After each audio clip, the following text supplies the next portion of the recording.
Tous ceux qui sont conduits par l'Esprit de Dieu sont fils de Dieu. Romains 8, 14. Être conduit par l'Esprit.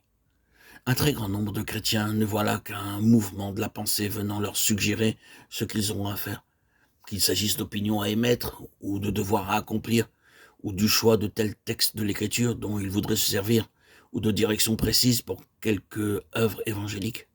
Ah, qu'ils voudraient être éclairés par l'Esprit et savoir ce qui vaudra le mieux. Ils prient dans ce sens, mais en vain. Et si parfois ils croient avoir reçu une réponse, ils n'en éprouvent ni l'assurance ni la satisfaction, qui serait pour eux le sceau de toute inspiration venant de l'Esprit. Il en résulte que les directions de l'Esprit, loin de mettre fin à toute hésitation et toute difficulté, loin d'être un secours bienfaisant, deviennent bien plutôt pour eux une source de perplexité et de difficultés nouvelles.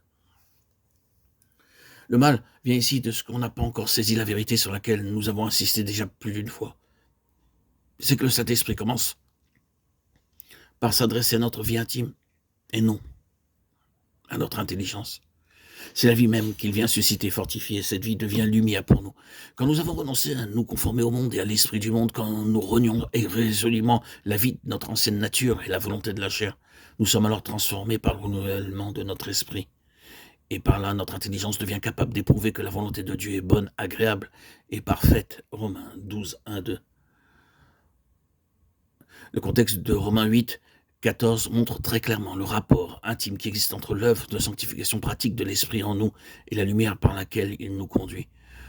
Nous lisons d'abord au verset 13, « Si par l'Esprit vous mortifiez les œuvres du corps, vous vivrez. » Et tout de suite après, « Car tous ceux qui sont conduits par l'Esprit sont fils de Dieu. » C'est-à-dire que tous ceux qui se laissent conduire par l'Esprit pour faire mourir les œuvres du corps sont fils de Dieu. Le Saint-Esprit est le même Esprit qui a produit en Jésus-Christ une vie sainte et qui vient à présent agir en nous avec sa puissance de vie divine. Il est l'Esprit de sainteté, Romains 1, 4, et c'est comme tel qu'il veut nous conduire. C'est par lui que Dieu produit en vous le vouloir et le faire selon son bon plaisir. Philippiens 2, 13, c'est par lui qu'il vous rend accompli en toutes sortes de bonnes œuvres pour faire sa volonté, faisant lui-même en vous ce qui lui est agréable. Hébreux 13, 21. Être conduit par l'Esprit, c'est tout d'abord se laisser convaincre de pécher par lui, se laisser purifier corps et âme, se laisser préparer ainsi à être son temple. Le Saint-Esprit nous éclaire et nous conduit qu'en venant habiter en nous, pour nous remplir et pour sanctifier.